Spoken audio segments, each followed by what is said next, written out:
The technological revolution that marked the end of the last century did not leave Wall Street indifferent and caused an unprecedented gold rush, full of absurdities, misinformation, and fraud, and a bubble that extended long enough to make many believe that the principles of investment were a thing of the past. This is the story of one of the biggest, most irrational, and devastating bubbles in history, the dot-com bubble.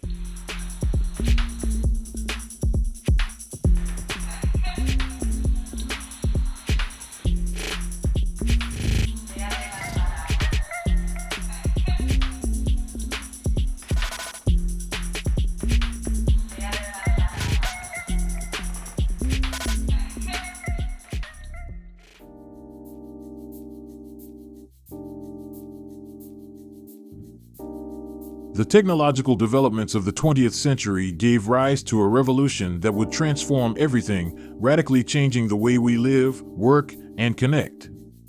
This revolution would have the computer at its epicenter, which would be the result of decades of research that had its origins in World War II, driven by the need to process large amounts of information at speeds unattainable by humans. And this capacity would take a gigantic leap in 1958 with the invention of the first transistors, which allowed for increased information processing and reduced production costs for these devices. But computers, impressive as they were, would not change the world until a missing piece of the puzzle appeared: the Internet. The origin of the Internet is attributed to the project known as ARPANET, a project funded by the United States Department of Defense in the 1960s, which established the first computer network, laying the foundation for what we now know as the Internet. But what was limited to the military and large universities up until that point would begin to change in the 1970s with the emergence of personal computers. The Altair 8800 for micro-instrumentation and telemetry systems was released in 1975, followed by the Apple I in 1976, initiating the mass adoption of these devices, initially by enthusiasts and later by businesses and households.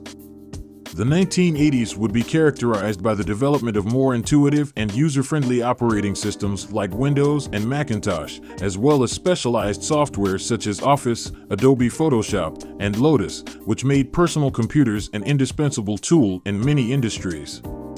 And in 1990, British scientist Tim Berners-Lee created the World Wide Web, which was based on the idea of linking documents through hyperlinks, allowing users to navigate from one web page to another quickly and easily, making information interconnected and accessible from anywhere. This opened the doors to a new world, fueling the revolution of personal computers and enabling the creation of countless new companies, including Netscape, which would play a central role in the genesis of the dot-com bubble.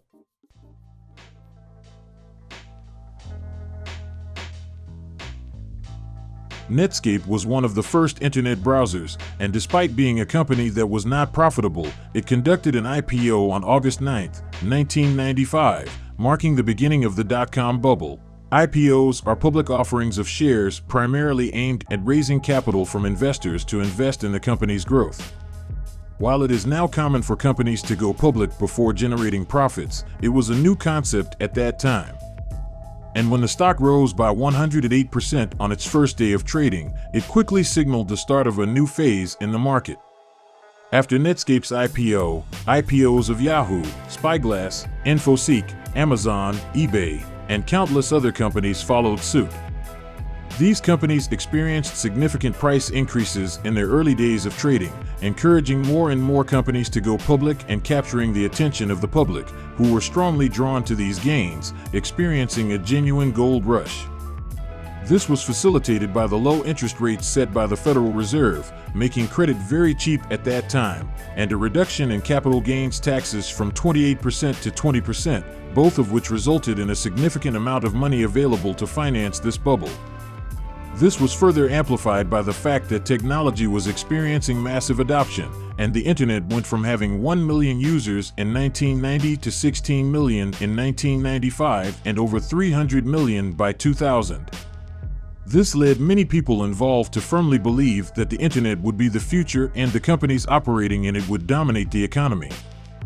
However, things were not as simple as they seemed, and what superficially appeared as normal growth due to technological advancement actually faced many problems.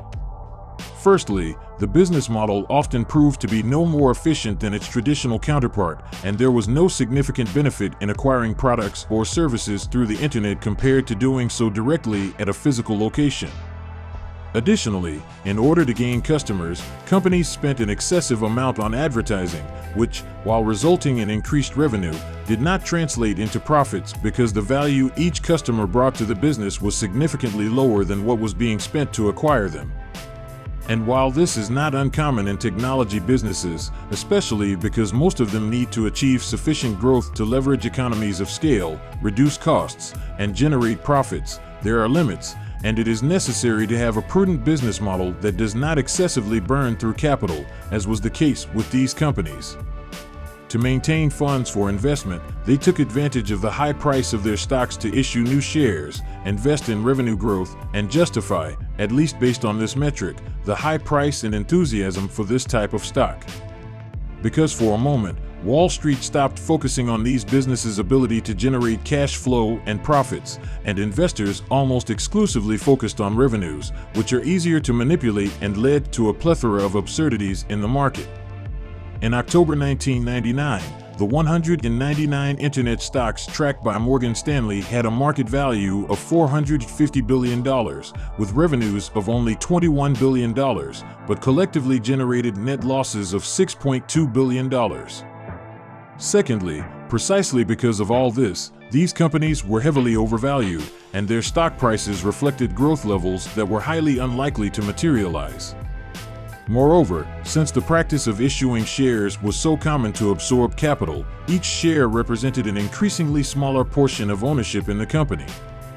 While it is not uncommon for a business to have high valuations when expectations are very good, everything has a limit, and despite the rapid adoption of technology, the prices of these companies had reached absurd levels and unattainable growth targets.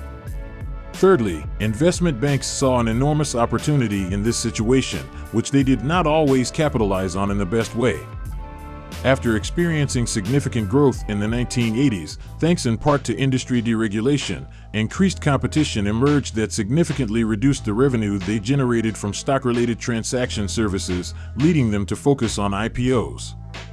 Historically, investment banks had primarily been advisors, assisting companies in raising capital in the markets and making investments with their own money.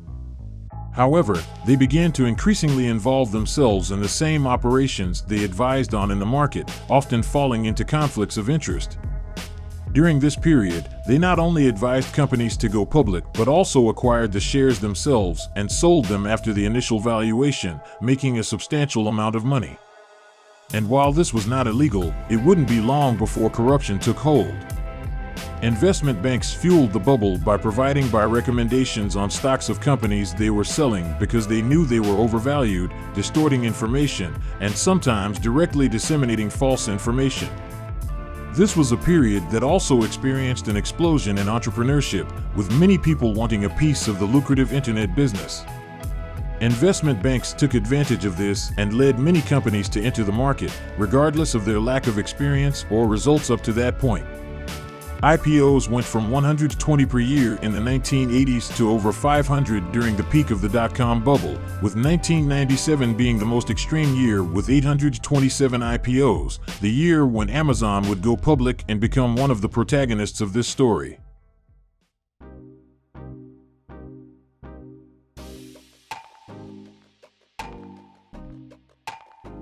The dot-com bubble was characterized by a large number of new companies seeking to bring all kinds of businesses to the web, and although that eventually happened, it would take several years, better technology, and it would be thanks to other companies with more sustainable business models, while most of the dot-com bubble's protagonists disappeared or lost relevance over the years, with very few exceptions.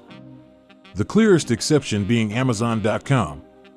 Amazon was founded by Jeff Bezos in 1994 as an online bookstore and later expanded to sell a wide range of products in what has been called the everything store. Despite losing nearly 90% of its market value during the burst of the bubble, Amazon had grown in a more sustainable manner than its competitors and was able to continue its operations. It later expanded into web services and became one of the world's top 5 companies. However, the story would be very different for other companies. Such was the case with AOL, one of the largest internet service providers of the time. It offered internet access, email, and a variety of online services.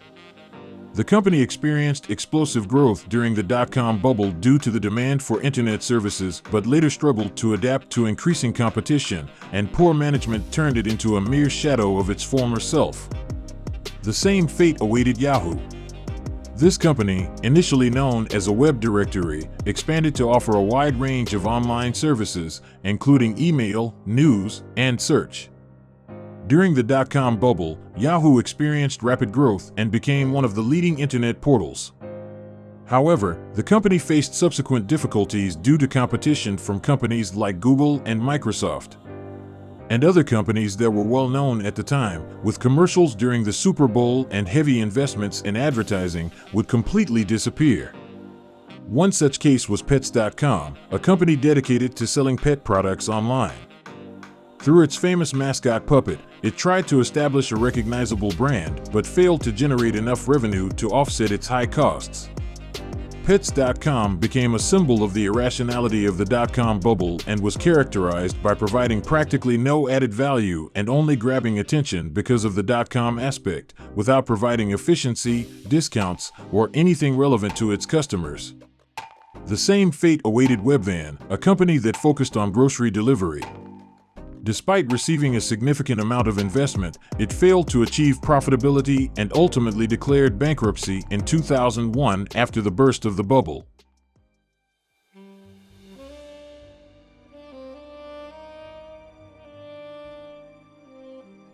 Despite the warnings made by people like Warren Buffett, for which he received a lot of ridicule, technology stock prices continued to rise in the new century, and the Nasdaq reached a historic level of 5,000 on March 10, 2000, nearly 12 times the level it had 10 years earlier. And although the Federal Reserve had already started raising interest rates since early 1999 in response to the bubble alert, it was not enough to stop the speculative frenzy in the market. However, the market began to experience a saturation of new companies, making it impossible to raise capital for new IPOs and for stock offerings of companies already listed. As they couldn't continue financing their operations through the issuance of new shares due to this saturation, they began to run out of liquidity. Additionally, interest rates, which initially had not affected this market, started making capital scarcer. Moreover, many of these highly overvalued companies were unable to meet their revenue growth targets, let alone cash flow and profitability objectives. This made other investments, especially in non-technology companies that had fallen in price because the technology sector had absorbed all the attention and capital, much more attractive in comparison. Finally, as a consequence of all these factors, public trust in this type of investment started to decline.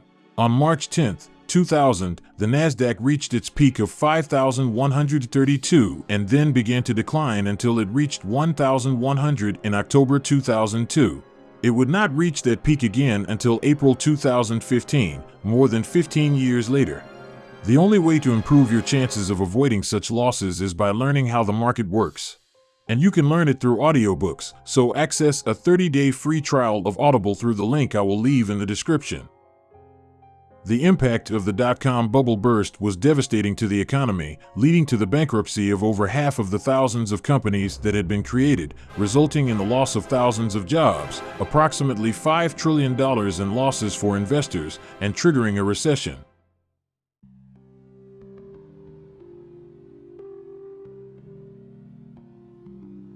After the burst of the dot-com bubble, the United States economy slowed down for the remainder of 2000 and spent most of 2001 in a recession, according to the National Bureau of Economic Research. Around 2 million jobs were lost, household incomes declined, and growth remained low until late 2003. Despite this, it is not considered a particularly severe recession and does not meet the normal conditions of 2 consecutive quarters of economic decline that are typically used as a reference to determine a recession. However, it marked the end of one of the longest expansion periods in U.S. history, which had begun with the end of the 1990 recession. The dot-com bubble was not different from other bubbles that occurred before it, nor will it be much different from bubbles that will occur in the future, where genuinely special technology creates excitement, and amid a backdrop of cheap money, this excitement is amplified and investors end up losing perspective, often losing sight of the importance of value and not overpay for investments. But over time, reason always returns to the market, euphoria turns into panic, and often an economic crisis remains as a consequence. I hope you enjoyed this video. If so, you may want to watch this one about the tulip mania and an explanation of why bubbles form in markets. See you next time.